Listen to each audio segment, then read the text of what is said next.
So welcome back. I'm so happy to be back. Really, I'm so happy to be back. There's something nice about being on vacation, but there's something nice to get back into a routine. Like, just my fridge now is stocked up with like meal plans. It feels it feels wholesome. It feels wholesome. Okay. So I want to read the names that we are dedicating this shiur to. I also would like to add two more names if possible. I'm going to read them first. So today's learning is dedicated to Sabrina Goldfarb for the zchut of her daughter Shayna. The lunch will be dedicated to the refuah shleina of Tinok ben Michal Aliyah and Adele Miriam Bat Michal Aliyah. What a beautiful name, Adele Miriam. Lilui Nishmat Mesod Asher ben Lydia Chaya Rachel Zichrono Levracha, Michal Phoebe Bat Simcha, Elise Bat Nina and Rachel Bat Emilia. Elise Bat Nina is the grandmother of Leslie Newman, who went to visit her grandfather and be with him for the Shiva in Israel. Oh, wow. And pass. Oh, okay. That they should all be sitting in Gan Eden having, basking in the truth in the world of Emet. Refuah shalema for Adele Miriam Bat Michal Aliyah, Tinok ben Michal Aliyah, Leah Chana Devorah Chaya Bat Mazal Tov, Shulamit Sulika Bat Rivka, Tinok ben Michal. It's another one. Tinok ben Michal. Yosef Ishai ben Daniel, Miriam Eliyahu Navi ben Tita Esther, Noah ben Sloan, Rafal Yaish ben Chana, Leib Shlomo ben Sarah Leah. My sister who had also a premature baby, but is doing great, thank God. Tinok ben Joel Leah, and my sister-in-law also had not a premature baby, at 35 weeks, but Bezat Hashem needs tefillas, is Tinok ben Kelly Rachel. Okay, so Bezat Hashem, all babies should feel good. Everybody needs a refuah shleima, should have a refuah shleima. And another one, Michael ben Aisha. Michael ben Aisha. Everybody needs a refuah shleima, should have a refuah shleima speedily. Bezat Hashem. Okay, so welcome everybody. Thank you everybody that logged in. Thank you everybody that's here. We're ready to jump back into it. I'm excited. I know personally I needed this Midrasha so much. So I don't have the words to say it, but it's going to come out through whatever I'm going to say. But oh my gosh, I'm telling you. That week before, that coupled with the Pesach cleaning and the Pesach prep, it was a lot. And it didn't, that freedom that you were talking about, I was trying to access it, but it was very hard to access it. Anyways, Baruch Hashem, we're in a very special time and we're going to start a beautiful series. Thank you, Esther, for suggesting it, because I was like apprehensive at first because I'm like, will I find enough depth in what we're doing right now to be able to deliver it? And even just a little bit of my readings, I found beautiful stuff. So I'm really, really excited about Hashem. And I'm going to start with a story because it's going to kind of map us out of what time we are in. I didn't do a seminary experience. I wasn't fortunate like my sisters to go straight out of high school into seminary. I was given many brachas from a rabbi. I remember once my father took me to, I think, the Kalava Rebbe. He was in Montreal. And he said, this one really needs to go to seminary. He was and I spoke Hebrew, but I was so afraid of this, but it forever marked me. I remember pushing myself back because I didn't want to hear. I kind of wanted to just go with my friends to something called Dawson and CJEP. I didn't want to do the whole seminary experience. I wasn't holding there. And I remember he's like, did she hear me? Does she hear me? Because he felt that I was like kind of retrieving myself back because I didn't want to really hear the truth that really resonated inside me that I had to go. But anyways, my whole life, I was making up from that seminary experience that I didn't go. And anybody that had that seminary experience knows that it's like, you have a boost of energy. It's like you're on a spiritual plane. You're like everything is godliness, everything is spirituality. And then comes a big shot down, boom, like all of a sudden you're questioning and you're confused, you're in a darkness, and through that you really then start doing the work. You start transforming a really authentic transformation. And if I could capture that whole story, that's Pesach to Shavuot for me. Like Passover, I come in and it feels like we're working it out, but like we kind of get this like spiritual, okay, hi, we're free, we're out of it, we're doing it. And then a little bit like we're on a kind of like tired mode. But then the Omer, the Sfirat HaOmer, the days that we're in, counts us until the ultimate revelation, the feeling of feeling like really spiritually connected, which comes Shavuot. And this is my story. in an idea of what's coming, okay? So I found a beautiful sikha from the Rebbe on counting the Omer, and the series is going to be that we're going to go through every day and go through every week about this, and we're going to kind of lock into one kind of transformation that helps us refine ourselves even better. But before we could even do that, we need to understand a little bit of what Sfirat HaOmer is all about, okay? So let's get into it. There's a mitzvah in the Torah to count days and to count weeks, right? Up until Passover, second day of Passover, okay? We have to start counting. This is day 1, day 2, day 3, day 4, day 5. And after we hit 7 days, this is day 7, the first week. So we have days and weeks. And these are 2 commandments in the Torah that tell us weeks and days, okay? So this is the time period that we're in actually right now. We're actually in the second week and the third day, okay? And it's a bit strange, I find, because wouldn't it be redundant to count weeks and days? Like, have you ever asked a question? And I'm going to let you guys unmute yourself. Anybody have an answer as to why do we count days and weeks? Aside from the fact that it's in the Torah, biblically, we are said we have to count days and count weeks. Like, it seems almost like superfluous. Like, what for? I could just count 49 days from Pesach, second day to Pesach to Shavuot. And anybody that's mathematically cohesive would know that 7 days is 1 week. Why do I have to count days and weeks? So much so that when you go to the second week, let's say you're at the 8th day. So you say it's the 8th day of the Omer, which is 1 week and 1 day. It's almost redundant. It's almost too much. What for do we have to do that? Friends, unmute yourself and let me know for this answer. It's more fun when we all participate. You have an idea? But it's fun. It's weird, right? It is strange. It is strange. I personally think, without Yeah. anything on the Sfirat HaOmer, but I think personally, when do we count the days? I count the days when I'm looking forward to something. I also sometimes count the days when it's hard. Right. And so the idea of counting, yeah, but also the fact to count and to be redundant in the countings enables sometimes to realize where you stand, you know, because if you count when you're excited, it's something. When you count because it's heavy, because it's hard, because you're doing an effort, and we can imagine that the emotional work of the Sfirat HaOmer is a lot of effort. Yes.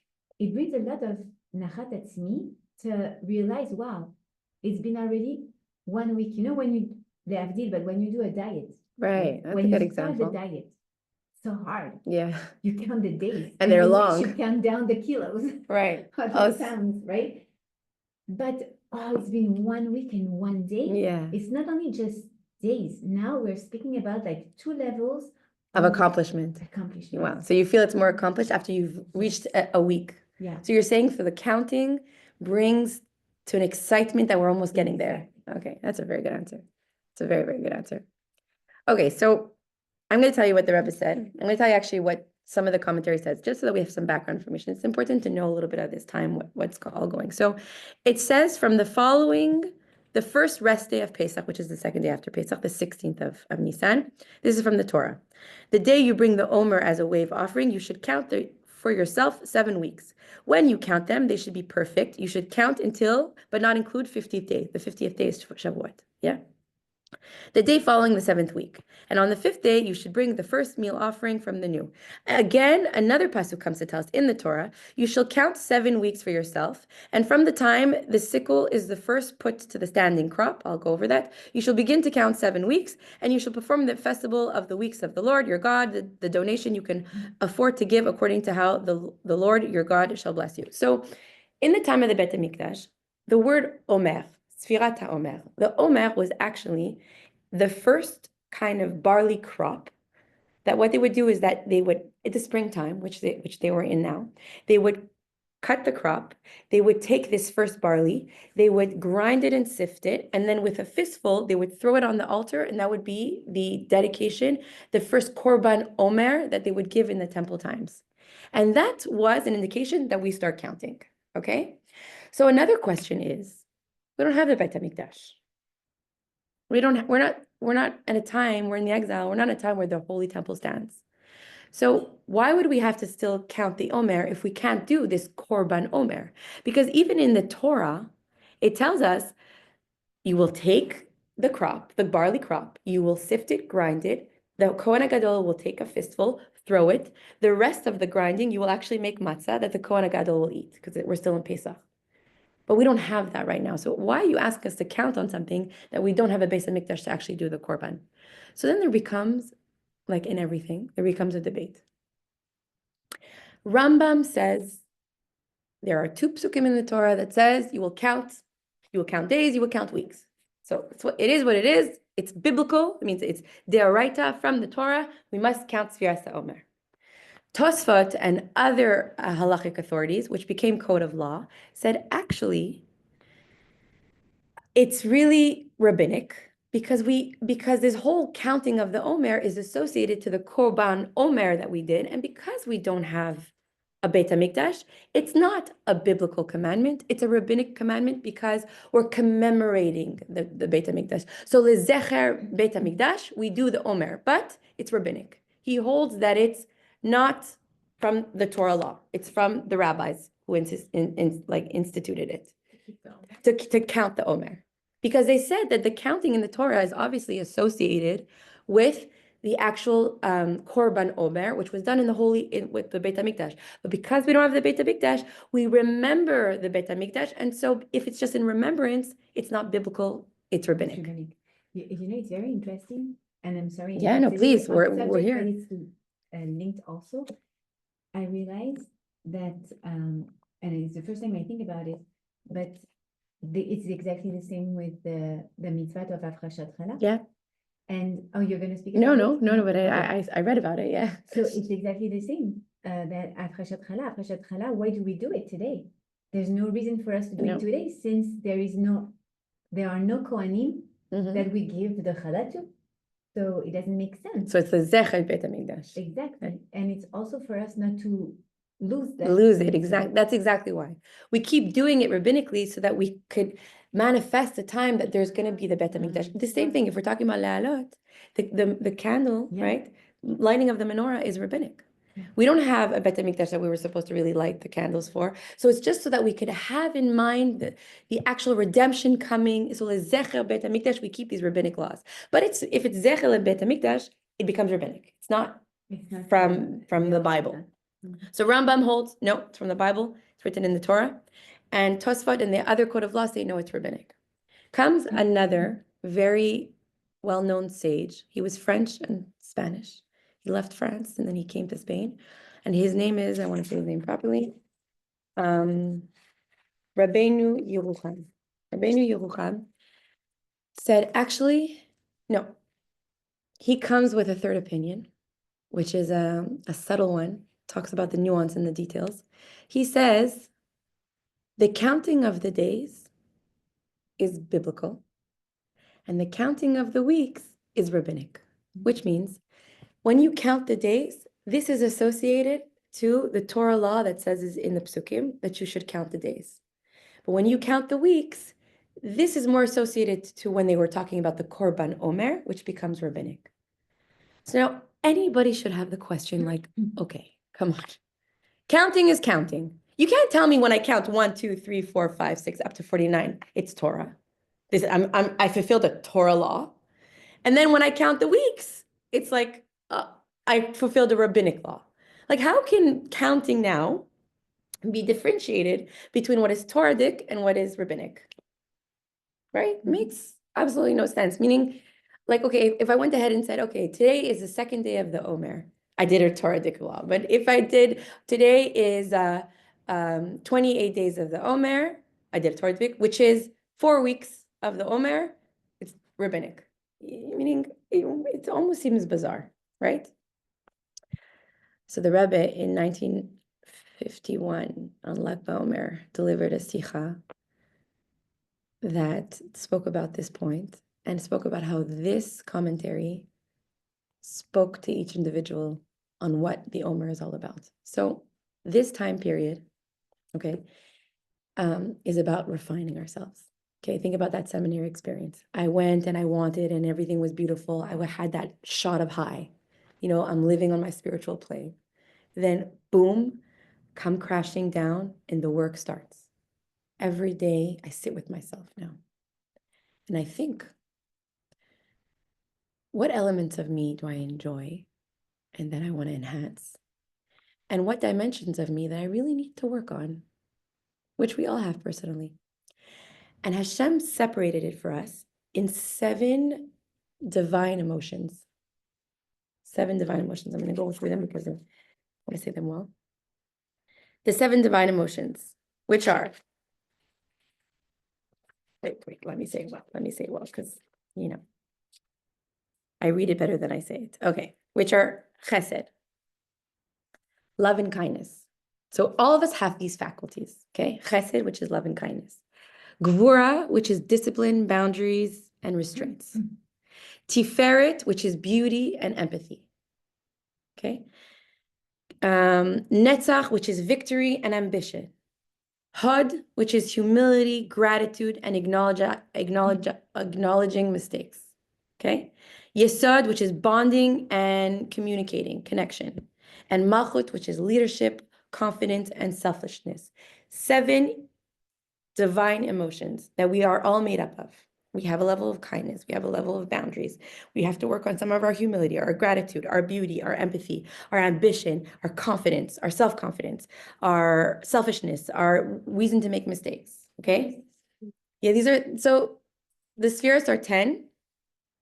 Actually, it depends what chassidut you go through, but these are just faculties of the soul. 7 faculties of the soul. That comes to tell us that during the Omer time, we will refine for a week time every 7 of them. Let's call them core emotions. So we just passed the first week, and the first week, we just focused on our love and kindness. Now, within our love and kindness, they get directed and trickled down into 7 days of the different faculties, which means the first day of the Omer was chesed shebechesed, kindness that's in kindness, that's just loving to love. The second one will be kindness shebegvura, like a kindness that is more bound with more boundaries, with more restraint, with more of a direction. And then kindness that is with empathy, meaning our whole sphere to Omer is 7 weeks of the faculties that I just mentioned. And within every day, it goes chesed shebechesed, chesed shebegvura, chesed shetiferet, meaning that our emotions then get kind of derived into the same faculties, different days. Does that make sense? Yeah. So we have core emotions, like this week, like Esther said, like the diet, this week I'm gonna work on this muscle tone, you understand? So it's like, but within this muscle tone, there are different like sections. I don't know if it's a good example, but these different sections also make up of the same 7 faculties, okay? So we're today, just to give an example, we just passed the first week. We just actually worked on the whole core emotion of chesed, kindness. This week, we're in the whole core emotion of gevura, which is discipline and boundaries. Within discipline and boundaries, we will go through the days of, today we're the 3rd day. So Monday and Tuesday, let's say, or Sunday, Monday, was like gevura shebechesed, gevura shebegvura, now gevura shebetiferet. So that's where we're at today, right? Gevura shebetiferet. So we'll go through the 7 emotions, right? Oh, the 4th day? So shebehod. Yes, shebehod, we're the 4th day, you're right. So let me read it to you so that it's more clear. So the deeper significance of the counting of the Omer, the mitzvah to count 7 weeks from Passover to Shavuot. Judaism designates a period of the year of communal therapy. I love that. It's communal therapy, okay? When together, go ahead. When together, we go through a process of healing our inner self, step by step, issue by issue, emotion by emotion. So for each of the 7 weeks, we focus on one of the 7 emotions in our life, examining, refining it, fixing it, aligning it with divine emotion. And this is where it's powerful. In the first week, we focused on love in our lives. Do I know how to express and receive love? So last week, that was our whole core emotion. And every day we worked on it with the different emotions for 7, right? We worked on it and we just examined how we love.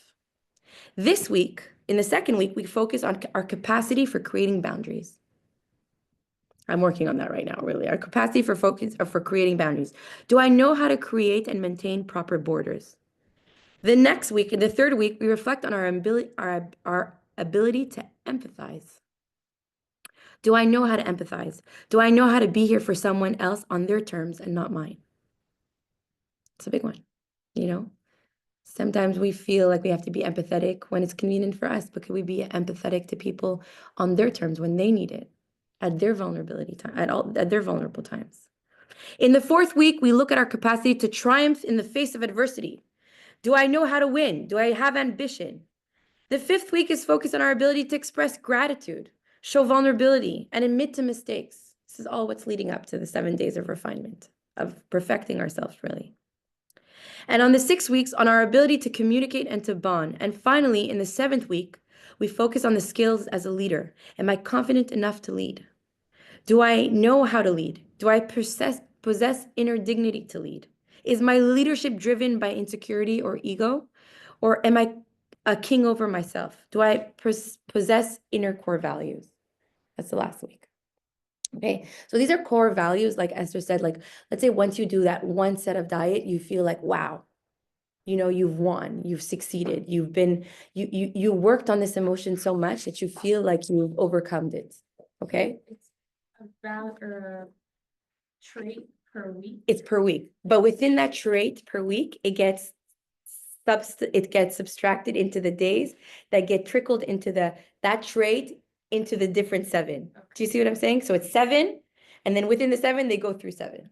Okay. Now let me tell you, if you were to just think about conquering these things, it would overwhelm you. I feel overwhelmed. Like first of all, I missed a whole week now. You know what I mean? Like now that I'm learning about it, I missed a whole week. Like what did I do about my loving kindness? And like to feel like you've overcome that emotional, you know, this faculty, this core value. If you think of it like I have to do this, I have to do this, I have to do this as a week time, it's too overwhelming. It's for the retreats, like Rabbi Jacob says. You go on a spiritual retreat. Maybe Kathy will resonate with this.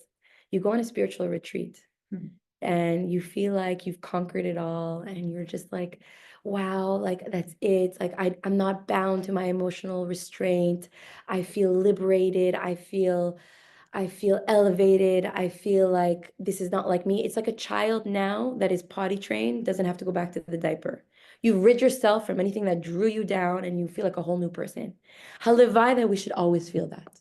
But the truth of the matter is that every day we wake up and sometimes we have a little bit of the leftovers of the insecurities, of the traumas, of the emotional feelings that we feel that weigh us down. So to go ahead and just focus on the weeks is overwhelming. I'm not going to always master my love and kindness. I'm not going to always master my capacity to create good boundaries. If you give it to me as a week, it overwhelms me. But if you give it to me on a day, I can handle that. When I wake up today and say, okay, today I need to focus on my capacity to create boundaries and to still balance empathy for others, that I could tackle. That I could take slowly. That I could take a rein on. If you're giving me an end goal that I have to be so good with my capacity, so good with my Tiferet, it overwhelms me. You know, if I'm supposed to master all these core emotions, I can't do it. You know, my desires are still there. I can't wake up and be a new person. I could try every day. And so the weeks, the emotions that we have to tackle tell us that we have to get there, that our goal is to refine ourselves. The goal is to wake up and be a better person than we were yesterday. But I can't transform myself like day and night. I'm just a limited human being. So today I could tackle today. Today I could wake up and decide to be better. My husband and I instituted this thing that 3 days we will say what we're grateful for. We'll say 3 things that we're grateful for every day.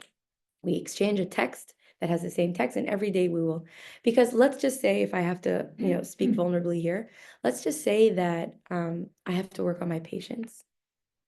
I would probably am a person that is like very happy-go-lucky, always bubbly and joyful, but actually sometimes in the comfort of my own home, in my own personal space, find myself I could get very angry, very impatient, need to control certain situations.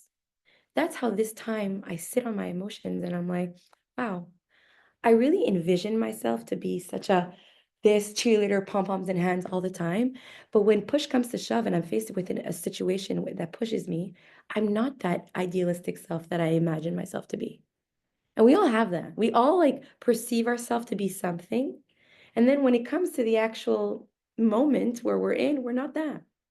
So then we get disappointed with ourselves because it's like there's a misalignment between what I think that I am and what I actually am when push comes to shove. So then I'm graceful with myself. I can go the route and that I make a lot of excuses. The 5 children, it's difficult. I just traveled. I'm tired. We could do that. Or I could take ownership. I recently came across somebody that says there's a big difference between coping and capacity. Coping is how you get around, and capacity is how you get through. So I can either endorse more coping skills, or I can greater my capacity level to take it in. So the whole Omer is about, yes, I want to check off all of these divine emotions. I want to master my chesed. I want to master my gvura. I want to master my tiferet, but it's too overwhelming. I'm not there. I don't hold there. And that's me being real with me. So today, when I come home, thank God for my Wednesdays, I'm going to realign myself so that when my children test me, I could be more patient. And the whole gratitude thing that me and my husband do is, again, to refocus, to realign, to put back our perspective. It's a constant work, because if you let go of this constant work, you just kind of go with emotions and go and just, flow with the Jones. And that's just meaning that you're angry, you're control, everything surfaces.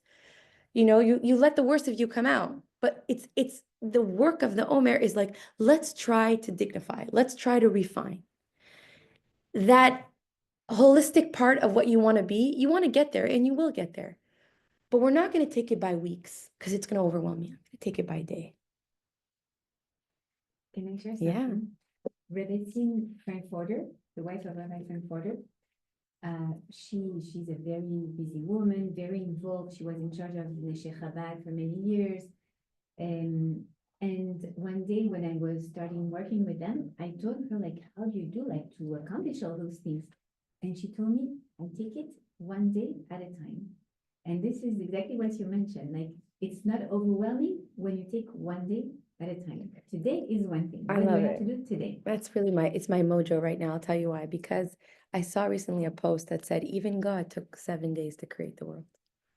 Meaning to say, like, we all think that we have to rush to the next thing, but it's going to overwhelm you. And if it's going to overwhelm you, it might break you. And if you feel broken, it might take more stamina, more capacity to get back up. But if you take it, right, one day at a time, then you could tackle it. You had something to say? Yeah, go ahead. So how do you find the balance between falling off track because you're giving yourself so much grace and patience and take your time and still pushing yourself?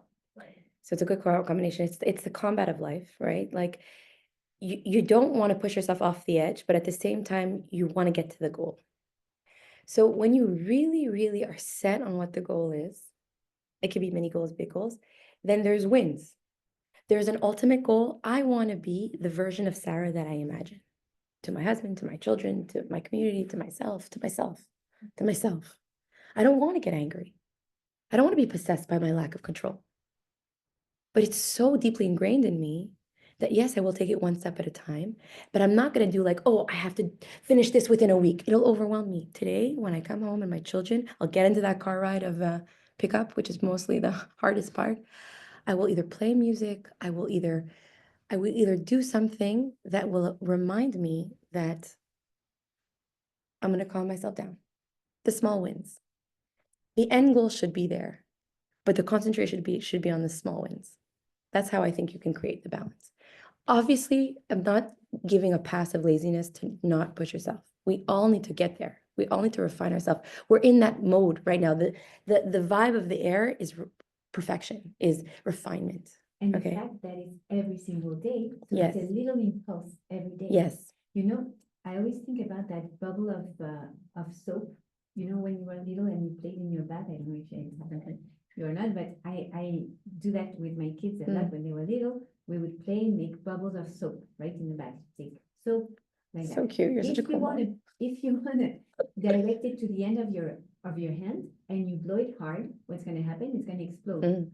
But if you do little impulses like that, it looks like it's not really moving, and yet it's moving slowly, slowly. That's so And cute. that's what I love about those 49 days is that every day you work on something, even tiny something. But at the end, You'll get there. accomplish something, Yes. right? Yes. And now we can answer the question, really. Yeah. Right? What was Rabbeinu Yerucham saying? He was saying, the counting of the days, that's Toradic. The counting of the weeks, that's rabbinic, which reminds us the little steps that we take, that I'm going to issue it to be a biblical commandment, because you can only have control on your now. But the weeks leading up to the refinement, it's too far-fetched for you right now. That will make it rabbinic, meaning let's get there. Don't lose sight of the goal. Let's get there. Let's all feel empowered to get there, to check off that we've done well in Chassid, yes, we've done well in Gvura, but think about the now. Let me tell you another thing that I learned. Very into like these psychological things right now, but a lot of people think that their thoughts are who they are.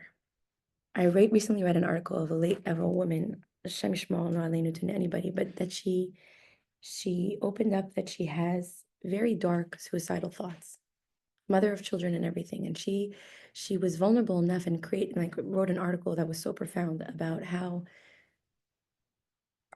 she thought that if she thinks it, she is it. So the haunting thoughts of taking her life meant that she felt that she had to be that. But the Tanya comes to tell you that your thoughts are garments of the soul. Just like right now, if I'm wearing this garment and I don't like it, I can change it. I can choose to wear something else. The part of refining yourself in these 49 days of refinement is that if you have a thought that is a negative one, that is linked to some trauma, that is linked to some anxiety, that is linked to some insecurity, it does not mean you are that. And she said, if she mentioned it, and I have to read it, she said, if only things people learned was not to be afraid of their experience, that alone would change the world. If we didn't think that we are just a product of our experience, then we wouldn't feel that we're doomed, you know? Hi, who's joining us? Oh, hi. Hi, Mazal Tov.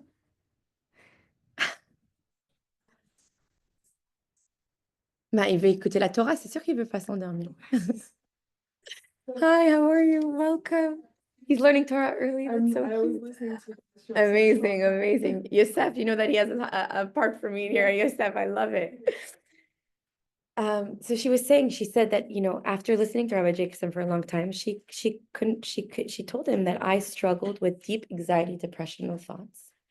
And the moment I realized that my thoughts were not me and that I can change my thoughts at every instant is a personal win. That's a day win. Like, let's say we're in the week of boundaries. Okay, so befitting that I need to work on my capacity to put specific boundaries, like proper boundaries. Let's say today, let's use an example, is today's boundaries with empathy, is having boundaries but still being empathetic. Okay, so let's think about my children and the discipline. Okay, I don't want to be a disciplinary so much that they feel disengaged from their own mother. I want to be empathetic, right? I want to let them know I'm here when they're having a hard time, but I made the rule, that I set the boundary. So this is how today I could focus on those two combinations of the emotions. And this is how today I could work on it and create my own little checklist for a win. But hi, how are you? But if I talk about boundaries, if I talk about boundaries as like, oh, I have to master boundaries, I won't get there. It's on the small wins, okay?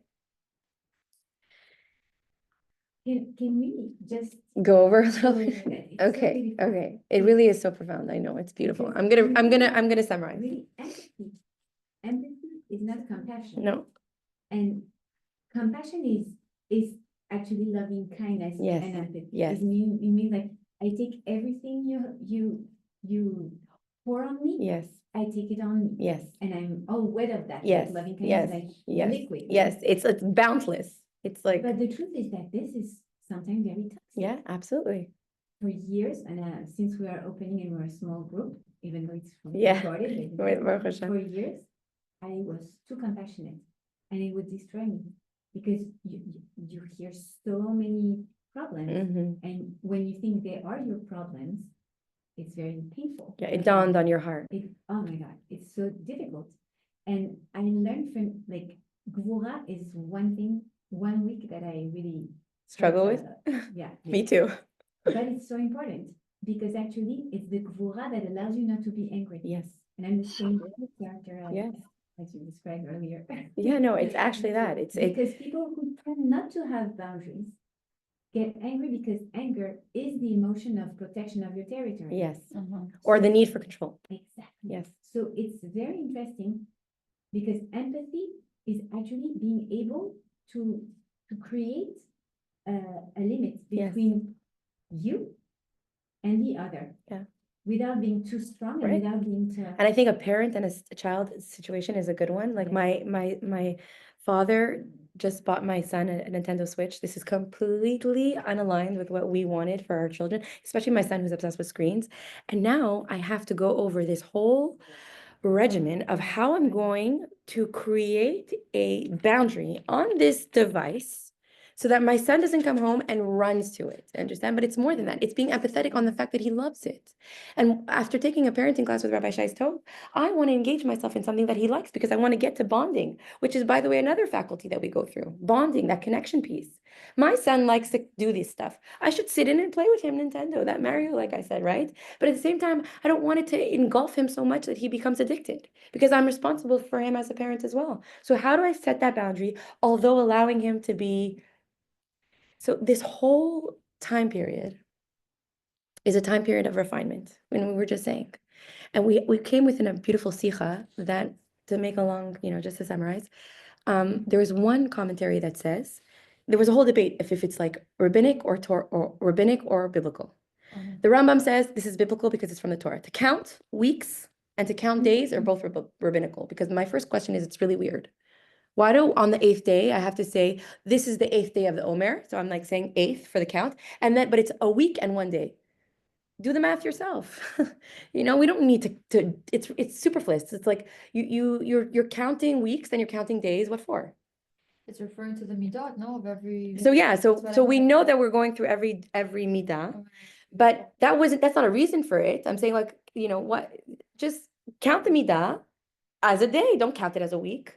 So Esther says something really nice. Is that she feels like, running a marathon. Like you did this course, there's courses, you got to this checkpoint. This course, you got to this checkpoint. So it feels like the growth is happening. Okay. There's another commentary say that actually, because this is associated to the offering of the Omer, which is in the time of the Beit HaMikdash, because we don't have this, all this Sfirta Omer is rabbinic, right? There's more leniency in rabbinic. There's more stringencies in biblical. So Rambam, biblical, rabbinic. Then comes one and says, no, days are Toradic, days are biblical. Counting days, 1, 2, 3, 4 till 49 and counting weeks becomes rabbinic. This is completely threw us off. At least the others take a side. This one, he's on the combination of both. Why? Right. So just to give the answer is, like, I went to Uman, right? And that was like a spiritually uplifting holiday. Experience for me. It got me on a spiritual plane. You understand? It's like, oh my gosh, I graduated from this one level of Emunah to this another level of Emunah. But what happens is that it's not like everything poofed away. The insecurities, the doubts, the worries, the situations of how sometimes, like, my own self-insecurities come in. Right. They come into my day-to-day life. Yes, this was such an experience that brought me on a spiritual plane. But like when I come back to my own, routine, I'm kind of stuck with my own self-doubt. I'm back there. So if we see our transformation if we see our whole journey of this refinement as weeks of getting to checkpoint, it will overwhelm us. But if you see it as small little wins of the day, you got this. That's why the days are biblical and the weeks are rabbinic. I want to share with you one last thing that Rabbi Jacobson said that I loved. He said that one husband, he would always get a message close to very late at night from his wife that says, "When are you coming home?" Exclamation mark and question mark, exclamation mark. Okay. And he would come to the rabbi and tell him, like, why doesn't she understand that the Amex isn't going to pay itself? Like, why does she want me to come home? That I'm working so hard, that I'm like, like that. Why does she want me to come home? Why is she complaining to me all the time? Doesn't she see the effort that I'm putting financially stabilizing this family? And he goes, whoa, whoa, whoa, whoa, whoa. Why can't you translate that your wife saying, when are you coming home, is, I want the camaraderie. I want you to come home. I want the connection. This house is empty without you. Why are you letting the emotions of this text message trigger you with your own insecurities? Maybe your mother was like this. Maybe everybody was on your back. Maybe everybody wanted you to perform a certain way. You allowed this text message to tell you that, oh my gosh, she's probably waiting for me to yell at me, to criticize me. Why you come home so late? Why can't you just take this text message as she misses you? This is an example of how we could do it. If this husband, which he speaks about, if this husband says, okay, this message triggers me, I'll speak to my wife about how we can rearrange this message. But if I can understand that my emotions right now are triggered, insecure, gonna hop on her for some reason that my experience of my life made me to react this way. If I can identify this thought, identify this emotion, but not react on it, I'm perfecting a midah. Right. I'm realizing that she might want something, but my emotions, I see it. I see you, emotion. I'm not going to let myself absorb myself from you, because then I'm just going back into a narrative of my past. And I'm going to distinguish you from what I want to feel now. And then I will speak to my wife about how we could maybe send a message that won't be triggering. But you've just identified an emotion and you've just perfected a way of responding. And that's the work. In real life, that's the work. There's a really interesting article. I'm sure people have also seen the movie, but John Nash from A Beautiful Mind. Never? Really? John Nash, A Beautiful Mind? Russell Crowe, guys? Shoot, I don't mean to say a movie, but it's also an article, and it's the most fascinating article. John Nash? No? Okay, good. I'm telling you guys about John Nash. John Nash was a mathematician, one of the most brilliant minds, yes, okay? One of the most brilliant minds in all of theories, okay? He at 20 years old, he created a theory called the, I forget the name, with the decision-making theory, and like he became a prof and a professor in the Princeton of Massachusetts, like at a very young age. He was a genius, okay? Like a mind of no other. Yes, A Beautiful Mind. It's kosher, but it has some scenes, so maybe don't watch the movie, read the article, okay? So he was born in 1928, and he was like the above of his class, like a brilliant mind. When I tell you of a brilliance, he created theories in the economic, like something out of this world. Unfortunately, he was diagnosed with schizophrenia. You know, with a mind such like that, his imagination had to bring him to places that really Hashem Yishmo. He married one of his students because he became a prof in the MIT. They fell in love with him because he was of such a brilliance. But slowly she saw that he was losing himself. He thought that anybody that wore red ties were out to get him, were part of a conservative party. He thought that he was going to become the ambassador of Antarctica, meaning there were figures in his mind that lived, voices in his mind that lived, that brought him to craziness, okay? So much so that he divorced his wife, or his wife divorced him.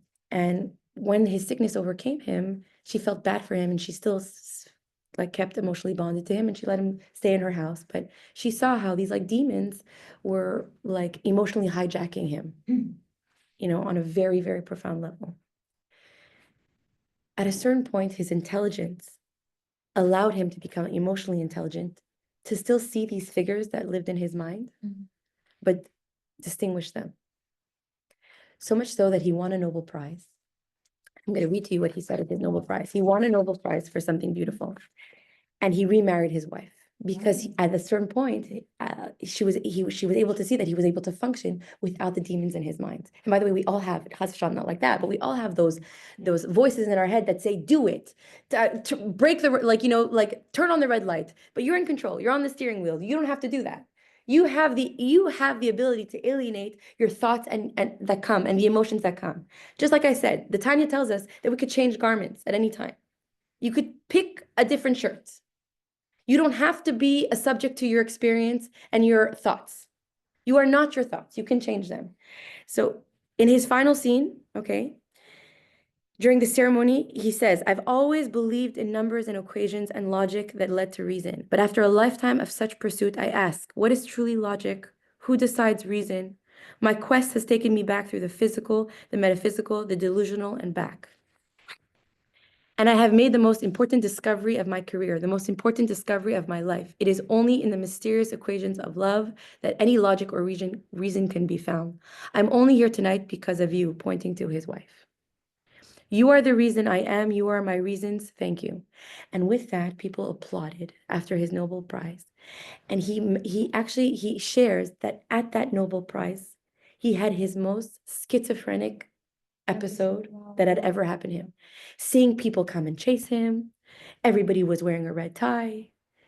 The demons that lived inside of him were so there. And his wife saw that he was completely being transported. She saw his eyes and she saw, she saw the fight going on, and she told him, "John, is everything okay?" And he looked at these people and told his wife, "Yes, everything is fine." Meaning that he is a product that is able to differentiate. My mind is not what tells me that I will be. I am in control of my emotions. I am here to refine. I will not allow these garments to garment and to lead me in a negative way. Sir Winston Churchill also suffered from depression for a long time. He called it like a black dog. The black dog would bark everywhere. Even the black dog would follow him to his bed, to the restroom. But it was just his dog. It was not him. Meaning to say that we work every day on what we could achieve, knowing that we are in control. We wake up every day and we say, how can I be more empathetic within my capacities to set boundaries? How can I be more loving? How can I be more empathetic on somebody else's terms, not on my own terms? How can I have more leadership skills without feeling insecure, without being burdened by my past experiences? The whole idea of Sfirat HaOmer is the small wins.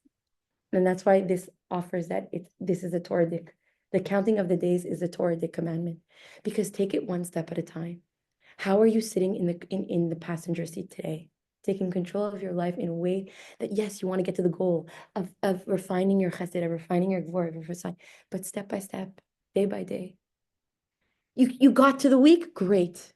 It's a rabbinic because you got there. It's the extra. But every day, take it one step at a time. Refine yourself one meter at a time, one challenge at a time. I'm just going to finish by what he says because I find it beautiful. The quest for truth, healing, and perfection continues at all times and under all conditions, even in the darkest hours of exile. Thus, we are instructed to count not only the days, but also the weeks. We are charged with the duty of learning self-control, which are the days, and trying to achieve transformation, which are the weeks. But it is here that Rabbeinu Reucham offers a deeply comforting thought. We don't breathe the same. We are in exile. We live in a spiritual diminished level of awareness. The biblical obligation is to count the days to gain control over our behavior. Counting the weeks, fully transforming our emotion, is only a rabbinic obligation. Simply to reminisce and remember that ultimately there is a path of transformation we strive for. So that actually answers your question. We're gonna get there. The best version of you, you see it, you're gonna get there. But how are we gonna get there is through baby steps, through conquering our spheres as we go every day. And the whole series of this next class is how we can do it. We're going to start focusing on how we're going to do it each time. So this week is boundaries. So this week is Gvura. And Gvura is the capacity to set boundaries, the capacity is to put restraints. And every day, today is Gvura Shebehod. Hod is empathy. So how can you be empathetic while still maintaining strong boundaries? How can you be giving of your space and understanding of another without it burdening you? So crazy. I'm literally going through that exact. I feel like thing. everybody is. Do you understand? insane. So it's basically the gvura that it gets trickled down into different emotions. It's directed into different things. And that's what we're in today. But gvura in itself, like the checkpoint, like Esther said, like is our goal of this week. We're gonna come. There's gonna come times that we're gonna dip. You know, we're human. We're limited. But it's gonna be so beautiful if we could take this energy of this time to really come to Shavuot and say, yes, Hashem, I've done the work and I'm ready to receive your Torah. How like amazing will that experience be that right now we're grinding and refining? And that's the Omer, right? That's the sifting and the grinding and really creating the finest of wheat so that we can create matzah and flour. So the Chaim that the work should start now. We're gonna keep on going until we get to where we have to get. We have our checkpoints, we have our vision, but we're taking it one step at a time. I was just go ahead. telling Esther yesterday we were on the phone and I was like, I fired my nanny 2 days before Mm. Pesach. And I'm like crying because I'm like, I had to do it. And I told her I just felt the tum'ah in my house. She brought She was chametz. something, yes, that I was like, my kids should not be under this influence. And she texted me. I still love you guys. If you need me for anything, whatever. And it was so hard for me to not be like, okay, come back, You're let's right. talk Oh about my it, whatever. gosh, yeah. I was like, I have to set those boundaries while still being empathetic. Like, it's really hard for my son that Mhm. she's separated from her. It's been a year and a half. She's with us. Oh wow. It's like, Ima, where's Camila? Ima, where's Camila? I'm like, That's my love, Camila. she's, yeah. I'm like, my love, she's not, she's not coming anymore. It's very hard, It is but very you have to have those strong boundaries where Right. you're like, no, it's not good for my home. Right. Like, it's just not. And I just want to make sure that like everybody like knows what these 7 weeks are because we're saying all these terms, but it's good to put them in Of terms course. so that we can know what the weeks are like. I'm gonna go over it and then after we'll end because am I done? Oh no. Okay, 2 minutes. Okay, so just because it was a reminder. No, I'm done. It was a reminder for me. Okay, so this week that we just passed was Chesed, and as we say them, think about your own life. So what it means, what it looks like in your life. Okay, so the week that we just went through is Chesed. Chesed is love and kindness. Okay, love and kindness is how do I express and receive love? How do I express and receive love? Do I know how to love? It's a big one. Do I know how to love in a way that people will understand that I'm loving them? Is it my version of love or their version of love? It's a big one. What I think my love language is not the same as my husband's. Of course. Do I give love in the way that he can understand it? Okay. In the second week, we focus on our capacity for creating boundaries. So we're there now. Do I know how to create and maintain proper borders? I don't. I'm answering this question, no. Do I know how to create and maintain? Maybe create, but maintain? No. Proper boundaries. In the third week, we reflect on our ability to empathize. Do I know how to empathize? Do I know how to be here for someone else on their terms and not mine? Not when it's convenient to me. Think about your spouses. Think about your children. Mommy, I need you right now, but I'm on the phone. Yes, we want to create boundaries and stuff, but like, does that child really need me right now? What is my priority? In the fourth week, we look at our capacity to triumph in the face of adversity. I'm hit with a big challenge. Something's coming and it's going to botch me down. How do I respond to that? It's the fourth week. Do I know how to win? Do I have ambition? Netzach is also ambition. And it's also consistency. Oh, yeah. Able To keep going like that. Yeah. Do I wake up feeling triumphant? Or do I let like some of my anxiety, some of my depression weigh me down? The fifth week is focused on the ability to express gratitude, show vulnerability. Am I inapt to be vulnerable? When I'm in a fight with my husband, instead of telling him something for him to understand something, playing the game, can I just tell him, can you come home? I want to sit with you. I miss you. Can I do that? Can I be vulnerable and empathetic that way? And can I admit to mistakes? We're coming in that in the fifth week. The sixth week, our ability to communicate and bond. Do I have the capacity with my words to say something that is connecting? Or am I restraining myself? What if they think I'm weird? What if they misinterpret what I'm saying? If you just want to say, I really care for you, I love you, can you really say that? To a mother, to a sibling that hurt you? These are all things that are resonating because it's the work that we need to do. And finally, in the 7th week, we focus on the skills as leaders. Am I confident enough to lead? Do I have that self-confidence? Is it possessed with inner dignity, or is my leadership driven by insecurity or egotism? Do I want it for the likes, or am I doing it because I really want to be giving, because I really feel like I possess these leadership qualities? Do I possess inner core values? So these are questions that we're going to ask within the next 7 weeks, and we're going to go through them. I'm going to focus next week on Tiferet, the combination of Chesed and Gvura, and we're going to really ask hard questions. And we're going to sit on them because we're going to sit on ourselves because we're in a mode of transformation. You know, the wheels are working everywhere. And B'ezrat Hashem, we should be successful. Thank you and thank you. Thank you so much. It was beautiful. Okay. Bye, guys. You're so good. I'm passionate.